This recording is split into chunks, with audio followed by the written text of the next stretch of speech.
Hey, good morning, everybody. Hope you're having a wonderful day. Happy Friday to you, all you beautiful people out there.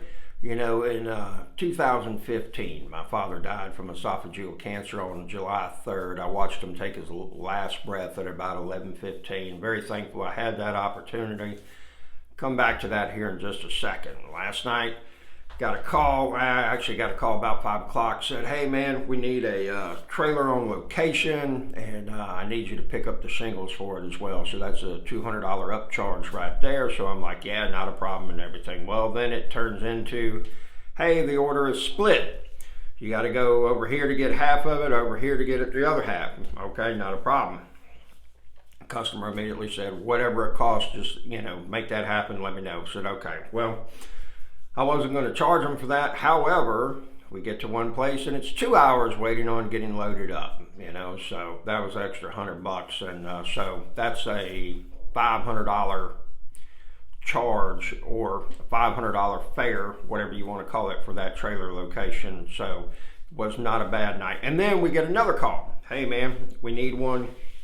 How soon can you get one in the morning? I said, I'll be there before 7:30. Not a problem. He said, okay, great. So it's been the last 24 hours has been pretty profitable, and very thankful for that. All of the trailers had basically kind of flatlined in the last week to 10 days because we've been having rain. And so, whenever that happens and they have rain in the forecast, a lot of these roofing crews are in from out of town, and so those guys will go back and see their family. It might be Texas, Ohio, wherever. And so, they'll stretch it out and make that visit as long as possible, totally understandable. And then, they'll be coming back in and everything. And so it's kind of like, they get ramped back up and start moving and everything like that. So hopefully we're on a long stretch with no rain, and, a lot of these jobs can get knocked out for people and everything like that. So we'll just have to see. Going back to having to do with my father, he was never met a man with as much integrity as he has. He was real big on staying out of the limelight. He did not like accolades. He was not big on, getting in the forefront. He was never that person that wanted to be, on the microphone at the head of the class, all of that kind of stuff, and extremely intelligent. He was a member of Mensa before he was 25. That's an association of geniuses. You actually have to have an IQ of 140 or better to get in. He was 13 years old when he became, I think, the youngest ham radio operator in the state of Texas. He got a Heathkit, put it together, it worked, and he became licensed at the age of 13. So he was very much a go-getter. He was extremely sharp. He spent his career in the military, and he was not really an entrepreneur. He wasn't a big risk taker, and very, very analytical with his thought process. Great thing is, I never fear when somebody would say, hey, are you Ron Biggerstaff's son? And that was always a blessing, because I if anybody ever said that, I knew, they weren't going to say, hey, your dad made a pass at my wife, your dad screwed me over in a business deal, your dad took credit when it was my idea. None of those things, because my father just wasn't that guy. And being that is that one of the things that I learned from him was to move from problems into solutions very quickly, okay? And I'll just use this for an analogy. There's milk on the floor, okay?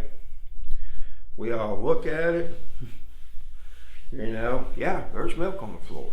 Now, if you watch, some people will get wrapped up. There's milk on the floor. Oh, I don't know how it happened. My dad is like, doesn't matter how it happened.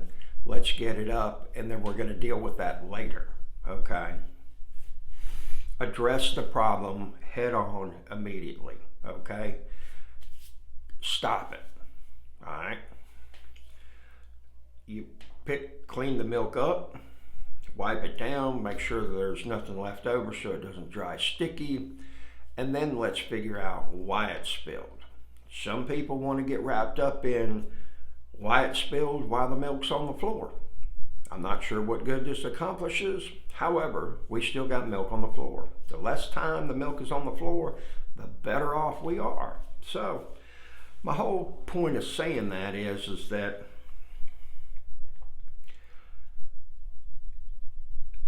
when we focus more on what the results are and maybe not as much time on how we get there, then things tend to go a lot better. You know, you'll find in a lot of organizations that they want to celebrate the wins and talk about those and kind of like, hey, what did we do right and what happened and all of that kind of stuff and everything like that. Well, that's all fine and dandy, but let's talk about the losses. Let's talk about why that didn't happen. Let's talk about why we didn't get that deal closed. Let's talk about why we lost money and those things, because if we address those situations, guess what?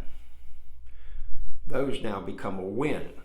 And the thing about it is that we need to discuss those, because if we've already won, we did whatever it took to make that happen, okay? And these are just a couple tips, help you on your Friday, maybe going into this weekend and everything like that.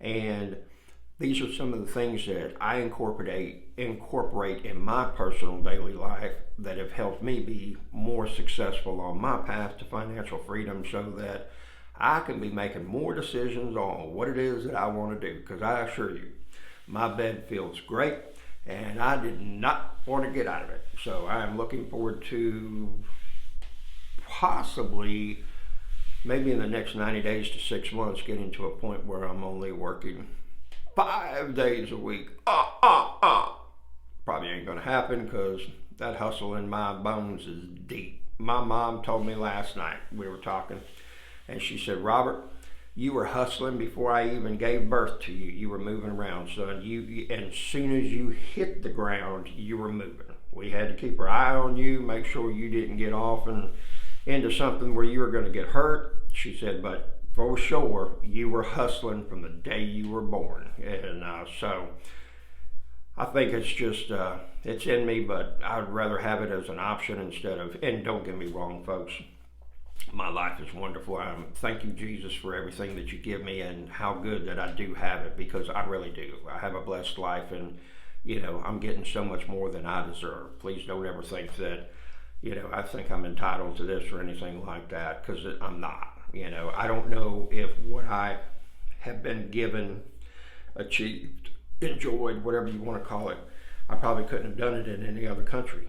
You know, we still, no matter where your beliefs are or whatever of that nature, you know, it's still a great place to be with a lot of opportunity. So have yourself a wonderful Friday. Be blessed. Be nice to somebody and be productive and profitable, and have yourself a wonderful day.